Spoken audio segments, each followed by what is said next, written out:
사사기 21장 1절부터 12절 우리 한 절씩 같이 교독하겠습니다.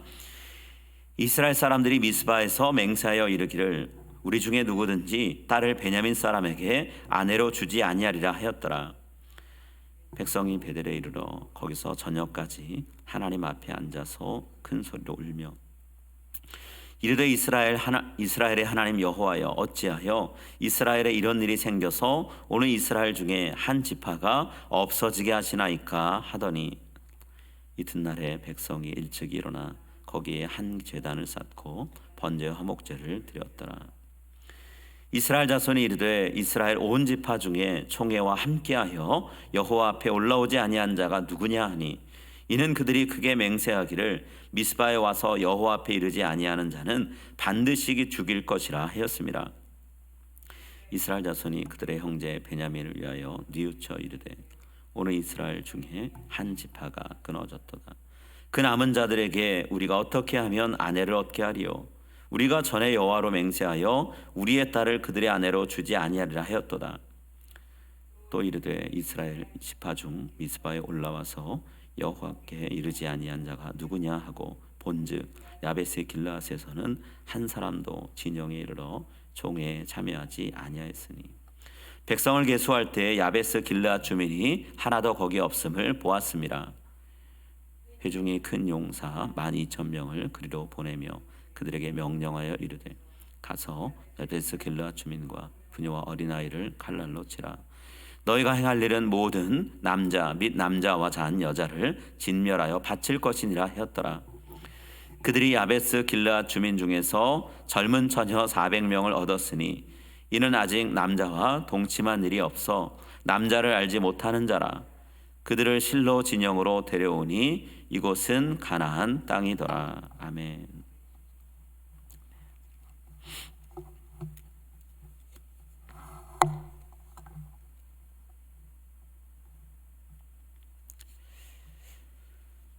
오늘은 여러분과 함께 맹세가 갖는 위험성이라는 제목으로 같이 말씀을 나눴으면 합니다.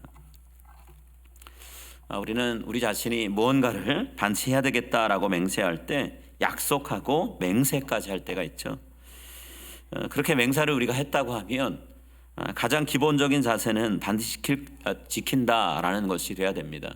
마땅히 지키는 게 도리라는 거죠. 그런데 예수님은 성경에서 우리에게 맹세와 관련된 말씀을 하셨는데요, 함부로 맹세하지 말라라고 하는 충고, 경고를 하셨습니다. 마태복음 5장 33절과 34절에서 예수님께서 이렇게 말씀하셨죠. 또 옛사람에게 말한 바 헛맹세를 하지 말고 내 맹세한 것을 주께 지키라 하였다는 것을 너희가 들었으나 나는 너희에게 이르노니 도무지 맹세하지 말지니라. 예수님은 도무지 맹세하지 말라고 얘기하십니다. 아예 맹세하지 말라는 의미는 아닙니다. 그렇지만 왜 예수님은 함부로 맹세하지 말라라고 말씀하셨을까요? 우리가 잘못된 것을 두고 맹세할 수 있기 때문이에요. 앞으로 어떤 일이 벌어질지 우리가 모릅니다. 그런데도 함부로 내가 자신 있다고 생각하면서 맹세할 수 있다는 거예요. 지키겠다, 하겠다라는 마음을 가지고 우리가 맹세할 수 있다는 거죠. 그런데 우리가 맹세한 그것 때문에 그 뒤에 엄청난 일이 벌어질 수 있다는 거예요. 우리가 잘못된 것에 대해서 맹세했기 때문에 맹세한 것을 지키게 되면 나는 물론이고 다른 사람에게 해가 되는 그런 일을 할 수도 있다는 거예요. 오늘 본문에 그 얘기가 나오고 있죠. 이스라엘 연합군이 베냐민 지파랑 지금 싸우려고 미스바에 모여 있었습니다. 그때 그들이 맹세를 두 가지를 했어요.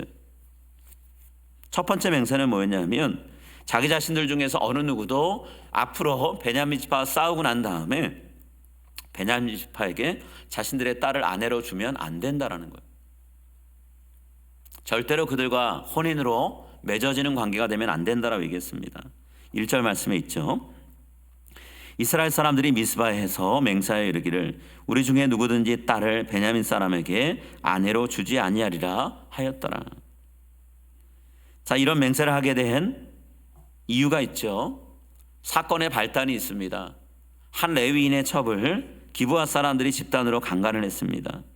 그래서 이 남편은 자신의 아내의 시신을 12조각으로 내서 이스라엘 12지파에게 보내서 이런 끔찍한 일이 우리 가운데 있었습니다. 여기에 대해서 우리가 분명히 조치를 해야 됩니다 라고 호소하고 도움을 청했죠.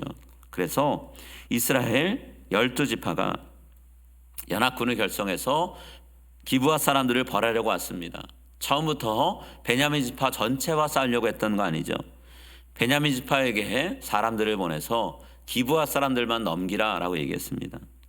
그런데 베냐민 지파는 자기 동족 기브아 사람들을 순순히 내주지 않았고 그들을 위해서 싸울 준비라고 무기를 들고 나왔죠. 자, 이제는 어쩔 수 없는 싸움이 시작됩니다. 그래서 이스라엘 연합군이 미스바에 모여서 싸우기 전에 여러 가지 준비를 했어요. 그 중에 한 가지가 뭐냐면 맹세였다는 거죠. 그 맹세의 내용은 뭐냐? 저들과 절대로 결혼 관계를 엮여서는 안 된다는 거예요. 이 모습은 마치 하나님께서 가나안 땅에 들어가면 가나안 족속과는 절대로 결혼하지 말아라. 너희들의 아들을, 너희들의 딸을 가나안 족속에게 아내로 혹은 남편으로 주지 말라라고 하셨던 것 같죠. 마치 베냐민 지파를 가나안 족속처럼 대하고 있는 모습이 연상이 됩니다. 이스라엘 11지파 연합군 이런 맹세를 하고 전쟁을 치렀습니다. 처음 2번은 싸워서 졌어요. 패배했습니다. 그런데 3번째 싸움에서 하나님께 도우심을 철저히 구하며 겸손하게 엎드렸을 때 완전한 승리, 완승 거뒀습니다.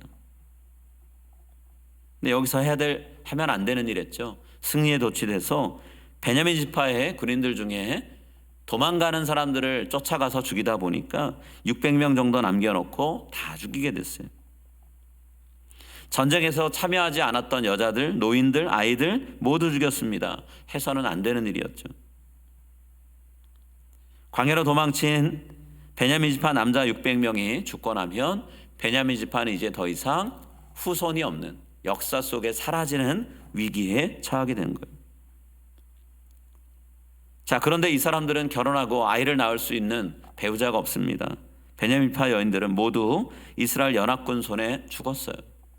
아내로 얻을 사람이 없다라는 거예요. 그렇다고 자식들이 있는가? 자식들도 없습니다. 11지파는 이들에게 아내를 주지 않겠다고 약속했어요. 맹세했습니다. 그러니 베냐민 지파 자손은 더 이상은 태어나지 않을 거예요. 멸족인 거죠. 이스라엘 연합군이 전쟁을 다 마칠 때쯤이 되었을 때 이 사실을 뒤늦게 깨달은 거예요. 사태가 심각하다는 걸 깨달았습니다. 그래서 어떻게 해야 될지 그때부터 고민하기 시작했어요. 그 내용이 2절부터 3절에 있죠. 백성이 베델에 이르러 거기서 저녁까지 하나님 앞에 앉아서 큰 소리로 울며 이르되 이스라엘 하나님 여호와여 어찌하여 이스라엘에 이런 일이 생겨서 오늘 이스라엘 중에 한 지파가 없어지게 하시나이까 하더니 이스라엘 연합지파 연합군이 하나님의 언약궤를 모시고 있는 성소로 모였습니다. 그리고 울면서 기도하기 시작을 해요. 그동안은 정신없이 싸우느라 자신들이 무슨 일 벌이고 있는지를 깨닫지 못했는데 이제서야 그 결과가 보였기 때문이에요. 자신들 때문에 이스라엘 11지파 중에 한 지파, 베냐민 지파가 사라지게 생긴 상황이에요. 방금 읽은 9절, 12절 말씀 3절 뒷부분을 보면 마치 하나님께 모든 책임을 돌리는 것 같은 말이 나오죠. 이스라엘 하나님 여호와여 어찌하여 이스라엘에 이런 일이 생겨서 오늘 이스라엘 중에 한 지파가 없어지게 하시나이까. 마치 하나님이 베냐민 지파를 없애신 것처럼 그렇게 읽힙니다. 그러나 히브리어 원문은 그런 뜻으로 기록된 건 아니고요. 자, 우리가 이해하기 쉽게 번역하면 이렇게 이해될 수 있습니다. 어찌하여 이스라엘에 이런 일이 생겨서 이스라엘 중에 한 지파가 없어지게 되었습니까? 이 기가 막힌 상황을 안타까워하며 하나님께 묻고 있는 거예요. 하나님, 저희들이 어찌하다가 이런 상황을 맞이한 걸까요? 라고 얘기하는 거죠. 20장 말씀을 나눌 때 이야기했지만 그 원인은 본인들이 승리에 도취해서 하나님께서 주시는 승리를 자기들 마음대로 해도 되는 허락 사인으로 받았던 것이 문제였죠. 자, 이제 문제는 생겼습니다. 해결해야 돼요. 어떻게 해결해야 될까요?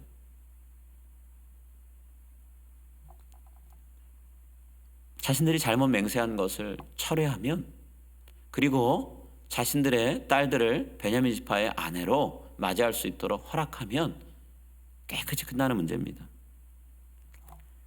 하나님 앞에서 맹세했으니까 그것은 돌이킬 수 없는 걸까요? 아니요. 하나님은요, 잘못 맹세했을 때는 그것을 돌이킬 수 있는, 철회할 수 있는 길을 마련해 놓으셨어요.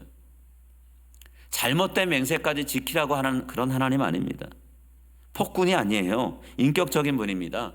우리가 앞일을 내다보지 못하고 잘못 약속할 수 있다는 걸 아시기 때문에 우리가 하나님 앞에서 용서를 구하고 맹세한 것을 돌이킬 수 있는 기회를 허락하신다는 거예요.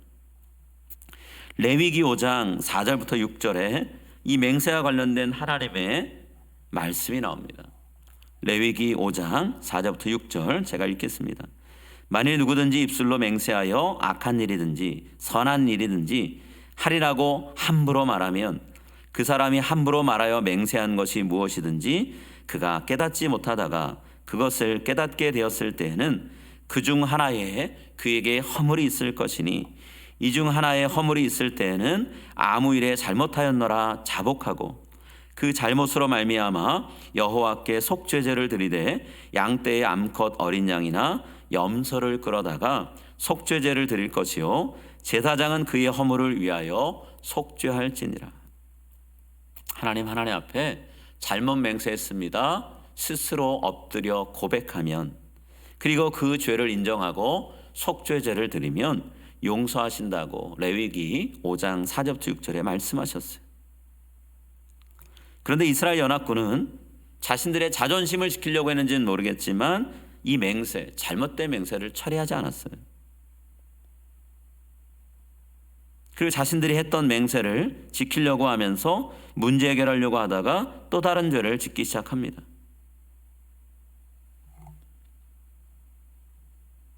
자, 이들은 자신들의 딸을 아내로 주겠다는 맹세만 한 것이 아니라 또 다른 맹세도 했어요. 어떤 맹세를 했을까요? 4절 말씀 한번 같이 읽겠습니다. 4절입니다. 5절입니다. 이스라엘 자손이 이르되 이스라엘 온 지파 중에 총회와 함께하여 여호와 앞에 올라오지 아니한 자가 누구냐 하니 이는 그들이 크게 맹세하기를 미스바에 와서 여호와 앞에 이르지 아니한 자는 반드시 죽일 것이라 하였습니다. 이들이 또다시 맹세했던, 미스바에서 맹세했던 두 번째는 뭔가요? 같이 이 싸움을 싸우지 않는 사람이 있다면 나중에 그 책임을 묻고 죽이겠다라는 거예요. 이 맹세를 기억하고 이들은 해결 방안을 여기서 찾으려고 합니다.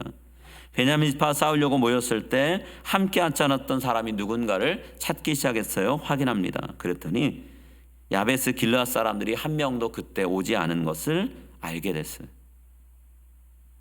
자, 8절과 9절에 있죠. 또 이르되 이스라엘 지파 미스바에 올라와서 여호와께 이르지 아니한 자가 누구냐 하고 본즉 야베스 길르앗에서는 한 사람도 진영에 이르러 총회에 참여하지 아니하였으니 백성을 계수할 때 야베스 길르앗 주민이 하나도 거기 없음을 보았습니다. 자, 싸움에 나갈 군인들을 모을 때 그 수를 셀 때 야베스 길르앗 사람은 하나도 포함되지 않았다는 거예요. 이 말은 전쟁에 적극적으로 참여하지 않았다는 얘기죠. 이스라엘 연합군은 12,000명의 군인을 선발합니다. 그리고 베냐민 지파와 싸울 때 함께하지 않았던 야베스 길르앗 주민들을 처단하러 보냈어요. 이때 선발된 군인들한테 내려진 명령이 있습니다. 그 명령은 뭐냐 하면 길르앗 주민을 남녀노소 상관하지 않고 죽이라는 거예요. 끔찍한 동족 사례가 또 벌어집니다. 10절이에요. 회중이 큰 용사 12,000명을 그리로 보내며 그들에게 명령하여 이르되 가서 야베스 길르앗 주민과 부녀와 어린아이를 칼날로 치라. 베냐민 지파가 지금 멸족되는 것을 슬퍼하는 사람들이 야베스 길르앗 동족을 또다시 죽여서 또 그 사람들도 후손이 없게 만들려고 하고 있어요. 죄를 가리려고 또 다른 죄를 짓는 거죠. 자신들이 맹세한 것을 지키려고 하니 또 다른 맹세로 그 맹세를 지킬 수 있는 방법을 찾으려고 하니 결과는 죄밖에 없다는 거예요. 하나님은 잘못 맹세한 것을 잘못했다, 죄를 지었다라고 자복하라고 말씀하시는데 이스라엘 연합군의 모습 가운데 하나님 앞에서 자복하는 모습은 없어요. 속죄제를 드리는 모습도 없습니다. 이들이 물론 승리하고 나서 하나님 앞에 울면서 기도하고 제물을 바쳤지만 그러나 그것이 진정한 예배가 아니라는 걸 오늘 우리는 이 말씀들을 통해서 알 수 있는 거예요. 이 사람들이 왜 이 길르앗 야베스 사람들을 남녀노소 상관없이 다 칼날로 죽이려고 하나요? 하나님 앞에 맹세했는데 함께하지 않은 사람들에 대해서 단순히 보복하려고 그런 걸까요? 아니요. 11절과 12절 말씀을 보면 자신들의 딸들은 베냐민 지파한테 줄 수 없고 그 대신 야베스 길르앗 사람들의 처녀들, 남자와 잠자리 같이 하지 않은 사람들 뺏어다가 아내로 주려고 해서 이러고 있는 거예요. 민족의 단합을 위한 행동이었나? 아니라는 거예요. 하나님 앞에서 맹세를 지키기 위한 거룩한 뜻이었나? 그것도 아니라는 거예요. 자신들이 이렇게 문제를 해결하기 위한 방법으로 이러고 있다는 거예요. 자, 11절부터 12절 상반절 말씀입니다. 너희가 행할 일은 모든 남자 및 남자와 잔 여자를 진멸하여 바칠 것이니라 하였더라. 그들이 야베스 길르앗 주민 중에서 젊은 처녀 400명을 얻었으니 이는 아직 남자와 동침한 일이 없어 남자를 알지 못하는 자라. 남자와 같이 하지 않은 여자 400명, 처녀 빼고 나머지는 다 죽었어요. 이 모습을 통해 우리가 알 수 있는 게 뭔가요? 이스라엘 지파가 하나님이 원하시는 길과는 점점 더 멀어지고 있다는 것을 확인할 수 있습니다. 잘못된 맹세를 한 것 자체가 문제인데 그 자체를 취소함으로 인해서 해소하려고 하기보다는 다른 사람에게 그 책임을 전가시키고 있죠. 죄는 내가 저질러 놓고 죄의 책임은 다른 사람에게 지우는 아주 얼굴이 두꺼운 일을 하고 있는 거예요. 그리고 이 책임을 지우는 과정에서 사람의 생명을 너무나 가볍게 여깁니다. 여인들의 삶을 하찮게 여기고 있어요. 남자와 동침했는지 안 했는지를 어떻게 확인해요? 여성들의 하체를 드러냈겠죠. 길르앗 야베스 사람들이 어떤 식으로 저들의 삶을 이끌어갈지 알 수 없는데 그 모든 사람을 다 죽이는 것으로 처녀를 빼앗는 방법을 삼은 거예요. 힘이 없는 지파, 힘이 없는 가문, 속수무책으로 해를 입고 마는 거죠. 이게 사사시대라는 거예요. 여자들 중에 어느 누구도 남자들의 결정에 이의 제기할 수 있는 경우가 없었습니다. 그들이 결정하고 실행하면 그저 따라야 되는 희생자로만 사사기는 여인들의 삶을 기록하고 있어요. 이런 상황이 빚어질 때 발단이 되었던 레위인의 첩이 당했던 모든 일들, 남편이 자기가 살기 위해서 자기 아내를 강제로 겁탈하려는 남자들에게 내던진 것이나 그 여인이 쓰러져 집 문 앞에 있는데 그 여인을 돌봐주지 않고 나귀에 태워서 끌고 가는 것이나 그 여인의 시신을 고이 묻어두지 않고 토막을 내어서 12지파에게 전하는 것이나 12지파 연합군, 11지파 연합군이 베냐민 지파 사람들을 대하는 것이나 여인들도 죽이고 아이들도 죽이고 한 것이나 야베스 길르앗 여인들이 다 희생되고 400명은 자신들의 의지나 뜻과 상관없이 베냐민 지파의 아내로 바쳐지는 것이나 다 여인들의 삶이 얼마나 팍팍하고 힘들었는가를 보여주는 거죠. 약자가 보호되지 못하고 있는 삶이 사사시대의 삶이었다는 걸 보여주는 거잖아요. 이스라엘 지파는 더 이상 하나님의 백성의 정체성을 갖고 있지 않아요. 자신들이 살고 있는 땅 원래 주민 가나안 사람들과 다를 바 없는 타락한 백성들이라는 거죠. 사사기 기자는 이 사실을 12절 마지막 맨 끝에 있는 한마디로 요약해서 표현합니다. 뭐라고 얘기하나요? 12절 하반절에 있죠. 그들을 실로 진영으로 데려오니 이곳은 가나안 땅이더라. 어느 누구나 그곳이 가나안 땅인 건 잘 알고 있습니다. 근데 왜 굳이 이 말씀을 써놨을까요? 하나님의 백성들이 살아가는 그 땅, 하나님 말씀대로 살지 않는 땅, 하나님의 뜻을 거역하는 땅, 하나님과는 상관없이 사는 사람들이 모인 땅, 결국 가나안 사람들이 사는 땅과 별반 다를 바 없다라는 거예요. 이 땅에 교회가 수백 개, 수천 개, 수만 개가 있습니다. 그런데 그 수많은 교회들이 하나님을 믿는 사람들이 모인 거룩한 공동체가 되지 않으면 하나님 말씀하실 거라는 거죠. 이것은 교회가 있지만 그러나 교회가 없는 땅과 다를 바가 없다라고 말씀하실 거라는 거예요. 맹세는 이만큼 위험합니다. 맹세가 갖는 위험성이 있다는 거예요. 그래서 예수님은 함부로 맹세하지 말라고 말씀하셨어요. 오랜 세월이 흘렀고 예수님 사시던 때에 이런 잘못된 맹세를 함으로 인해서 무고한 사람이 죽는 일은 또 반복됩니다. 수천 년, 적어도 1000년 이상이 흐른 뒤에 또 이런 일이 벌어지더라는 거예요. 예수님이 사시던 당시에 유대 지역을 다스리던 헤롯 안니바 왕이 신하들 앞에서 잔치를 벌였습니다. 흥이 한창 올랐을 때 딸이 나와서 춤을 추었어요. 잔치 분위기가 더 무르익는 걸 보고 헤롯 안니바 왕이 딸에게 약속하죠. 네가 뭘 원하든지 내가 다 주겠다. 나라 절반이라도 원하면 주마라고 얘기했습니다. 자, 그랬을 때 딸이 어머니에게 가서 물었습니다. 어머니, 아버지가 저에게 원하는 거 다 준다고 하시는데 무엇을 달라고 할까요? 그랬을 때 그 아내가 세례 요한의 목을 베어서 쟁반에 담아 달라고 해라 이렇게 얘기합니다. 여러분, 사람의 목숨을 죽여야 되는 상황이에요. 헤롯 안니바 왕은 어떻게 했을까요? 세례 요한의 목을 베어서 쟁반에 담아 주라고 얘기합니다. 세례 요한은 왜 옥에 갇혔나요? 헤롯 안니바가 자기 이복 동생 헤롯 빌립의 아내인 헤로디아를 자기 아내로 빼앗아 맞이한 것, 간통죄 지은 것 정면 비판했다가 감옥에 갇혔죠. 눈에 가시 같은 존재입니다. 어떻게 없앨까 고민하고 있었는데 이때를 기회로 헤롯 안니바는 세례 요한의 목을 베었어요. 근데 성경은 도대체 왜 헤롯 안니바가 이 세례 요한의 목을 베어서 쟁반에 담아 주라고 했는가, 그 이유를 밝힙니다. 마태복음 14장 9절인데요. 여기에 맹세란 단어가 나와요. 왕이 근심하나 자기가 맹세한 것과 그 함께 앉은 사람들 때문에 주라 명하고, 딸과 약속을 할 때 헤롯 왕은 맹세를 했다는 거예요.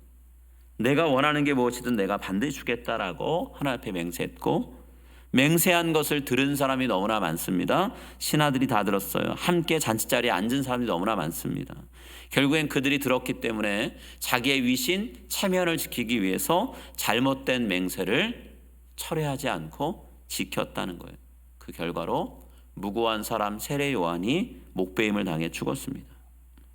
이런 일은 번번이 벌어지고 있기 때문에 예수님은 함부로 맹세하지 말라, 도무지 맹세하지 말라 말씀하셨어요. 우리가 이 말씀을 정리하면서 이런 생각을 했으면 좋겠습니다. 우리는 한 치 앞도 내다볼 수 없는 사람들이죠. 또 하나, 우리가 입으로 아무리 말해도요, 입으로 말한 거 다 지킬 수 있는 능력 갖고 있는 사람들이 아니에요. 우린 무능력한 사람들입니다. 능력이 약한 사람들이에요. 그렇기 때문에 앞으로 일어날 일에 대해서 함부로 확신 갖고 약속하거나 맹세하지 않아야 됩니다. 우리가 해야 될 첫 번째는 그거예요. 100% 확신할 수 없는데 마치 모든 게 다 확정된 것처럼 그렇게 말하면 안 된다는 거예요.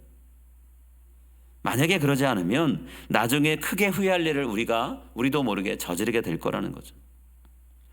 예수님이 겟세마네 동산에서 체포돼서 끌려가실 때 그 뒤를 남몰래 따라갔던 베드로요, 사람들이 3번이나 물었습니다. 너 예수와 한패지라고 했을 때 그 말을 들을 때마다 베드로는 아니다, 난 예수를 모른다라고 부인했습니다. 마지막 거의 맹세를 할 때 뭐라고 얘기했나요? 말할 땐 부인하기 전에 맹세했다 그랬어요. 마태복음 26장 72절에 이렇게 되어 있습니다. 베드로가 맹세하고 또 부인하여 이르되 나는 그 사람을 알지 못하노라 하더라. 여러분, 이 맹세 이후에 베드로는 어떻게 됐나요? 결국엔 닭이 3번 울었고 예수님과 눈이 마주치면서 그는 자신이 철석같이 주님, 저는 주님을 버리지 않을 겁니다. 주님 따를 겁니다. 죽을지언정 주님 버리지 않겠습니다 얘기했지만 베드로는 그 약속 지키지 못했어요. 다른 사람 다 버려도 나는 안 버립니다 라고 했지만 그러나 그는 살기 위해서 예수님 모른다고 부인했고, 그렇게 마지막 부인을 하고 나서 예수님과 시선이 마주쳤죠. 평생의 가슴에 남을 만한, 후회가 될 만한 일을 했어요. 베드로는 이후로 통곡하며 울었습니다. 그러나 소용없는 일이죠. 이미 자기 입으로 자기가 맹세했던 것을 돌이킬 수 없는 일을 저질러 버렸잖아요. 우리는 나 자신을 믿고 맹세하는 것보다는요, 하나님 의지하면서 도우심 구하는 삶을 사는데 집중해야 돼요. 내가 뭔가 할 수 있다는 자신감, 그것이 선을 넘으면 교만이 됩니다. 그만 버려야 돼요. 하나님의 능력을 덧입지 않고는 내가 아무것도 할 수 없는 무력한 존재라는 거 우리가 인정하고 겸손하게 살아가야 됩니다. 그것이 믿음을 가진 우리가 하나님 앞에서 살아가야 되는 올바른 자세라는 거예요.